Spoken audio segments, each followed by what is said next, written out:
Hola, hola, hola, Jolly Jumper. J'adore l'équitation. Bonjour à toi.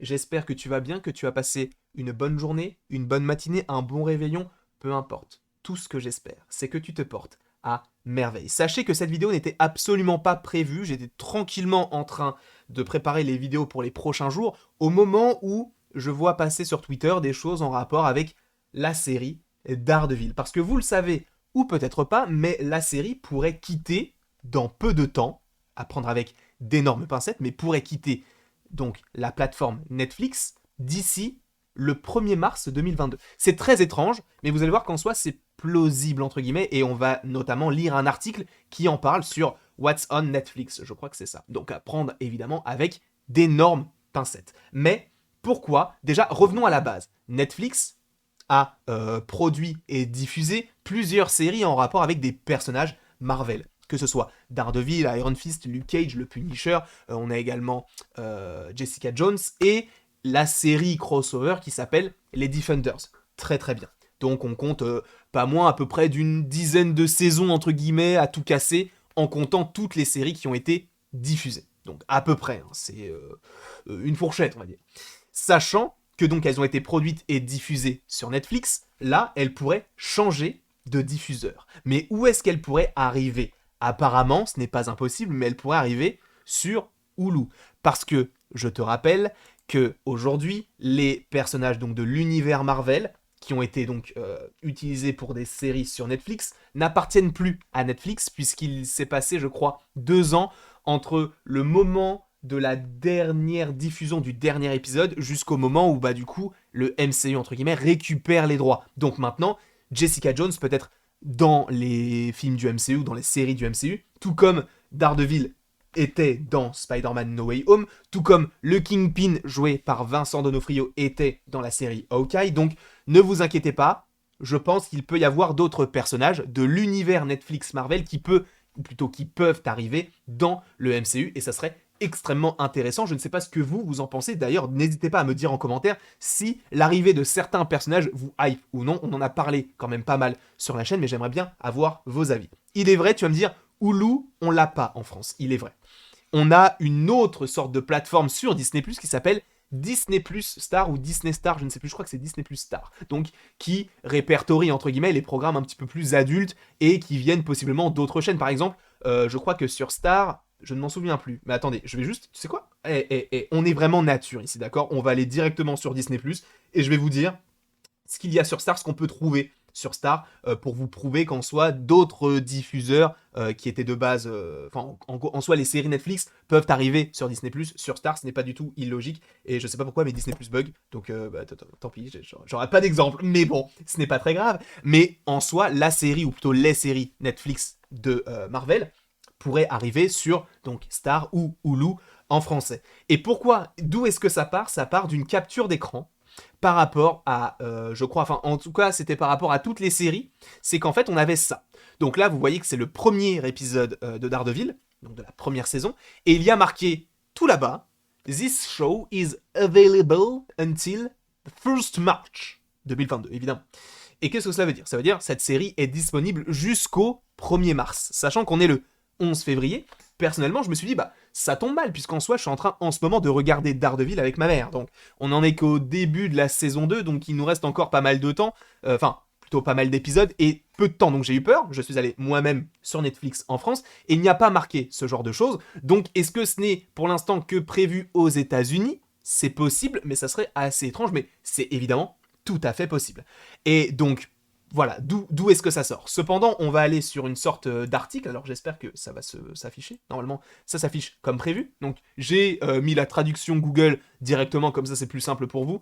Évidemment, si vous voulez plus d'informations, je mettrai le lien dans la description de cet article. Donc, les émissions Defenders de Marvel quittent Netflix le 1er mars. Attention.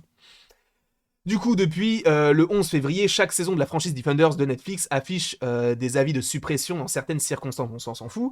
Donc il y a 160 épisodes, c'est énorme. 160 épisodes, donc sachant que c'est arrivé en avril 2015, et ça s'est terminé donc en juin 2019 avec la dernière saison de Jessica Jones. D'accord, très très bien. Cependant, pourquoi les séries The Defenders quittent Netflix. Et ça, c'est très intéressant. La nouvelle ne devrait pas être un énorme choc, étant donné que Disney a maintenant utilisé des personnages, comme on l'a expliqué tout à l'heure par rapport à Vincent D'Onofrio ou même Charlie Cox, qui sont revenus dans le rôle qu'ils utilisaient déjà dans les séries Netflix. Sauf que qu'est-ce qui va nous intéresser? Disney a encore du chemin à parcourir pour récupérer toutes ses propriétés de Netflix avec des émissions ABC, Freeform, Century Fox ou FX, toujours sur la plateforme aux États-Unis et à l'international. Bon, ça, c'est pas un problème, mais du coup, là, on a différents shows qui ont le même intitulé. Donc là, on voit qu'il y a écrit Jessica Jones, il y a marqué la même chose qu'il avait marqué pour Daredevil. Là, c'est la même chose pour Le Punisher, la même chose donc pour Daredevil. Et où est-ce qu'elles seront diffusées? Et c'est là où justement ils en parlent. Ils parlent donc de Hulu, Disney+, et nous, du coup, Hulu, ça correspond à Star. Donc, est-ce qu'on aura tout cela bientôt ou pas? Ça ne veut pas dire que les séries, on aura les séries Disney+, ou en tout cas, Defenders, etc., directement après l'annulation, entre guillemets, sur Netflix, mais a priori, on se dirige vers l'arrivée possible d'une série Daredevil sur Disney+. Alors, d'une série Daredevil, je te parle des 3 saisons de Daredevil sur Netflix, qui pourraient arriver donc sur Netflix. Ça serait très intéressant par rapport au fait que maintenant, les droits appartiennent à Marvel Studios, donc sachant en plus que, comme je vous l'ai dit, on a des personnages qui sont revenus, Vincent D'Onofrio et Charlie Cox, ce ne serait pas du tout illogique, sachant en plus qu'on parle notamment de l'interprète de Jessica Jones qui s'appelle, je ne sais plus, mais qui devrait possiblement revenir dans la série She-Hulk, sachant en plus que dans She-Hulk on sait, en tout cas on suppose fortement que Charlie Cox pourrait revenir avec un costume un peu de cette couleur-là.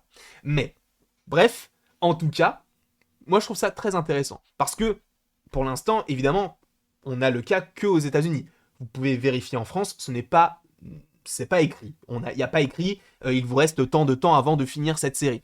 On n'a pas encore eu de communiqué concernant cette série, ou en tout cas toutes les séries Marvel, mais honnêtement, ça me semble totalement logique que les séries Netflix, sachant qu'ils n'ont plus les droits, reviennent à Marvel Studios et donc puissent être disponibles sur Hulu aux États-Unis ou Star en France ou en Europe. Je ne sais pas s'il y a Hulu dans les autres pays, mais en tout cas nous en France précisément on a Star, donc exclusivement pour ça. Donc est-ce que ça vous dérange ou pas d'avoir ce genre de programmes qui disparaissent? Alors pendant combien de temps? Honnêtement, je ne sais pas. Est-ce qu'ils vont essayer d'accélérer tout cela pour que ça arrive assez rapidement, pour que les gens qui n'ont pas, admettons, qui n'ont pas encore regardé, qui veulent regarder, ou alors qui sont en train de regarder comme moi avec ma maman en ce moment, c'est une question qu'on se pose, sachant que, encore une fois, précision, je l'ai déjà vu. Moi, la série Daredevil, c'est surtout pour lui montrer. Ne vous inquiétez pas, je suis à jour dans les séries Netflix Marvel. Sauf pour Jessica Jones, que je crois que j'ai regardé genre 3-4 épisodes de la série, et je suis pas le plus grand fan de cette série. Mais en tout cas, c'est une rumeur. Pour l'instant, on ne voit ça qu'aux États-Unis, donc pas d'inquiétude pour l'instant. Peut-être qu'ils vont communiquer là-dessus. Ce n'est même qu'une rumeur, mais voilà, ça peut se faire, et je pense que ça peut même se faire, en France, mais encore une fois, à voir. Donc, évidemment, si cette vidéo vous a plu, n'hésitez pas à l'aimer, à la partager, à la commenter et à vous abonner. Cela me ferait bien évidemment extrêmement plaisir. Et après toute cette longue, toute petite vidéo en soi, il ne me reste plus qu'à vous dire à la prochaine, pour la prochaine.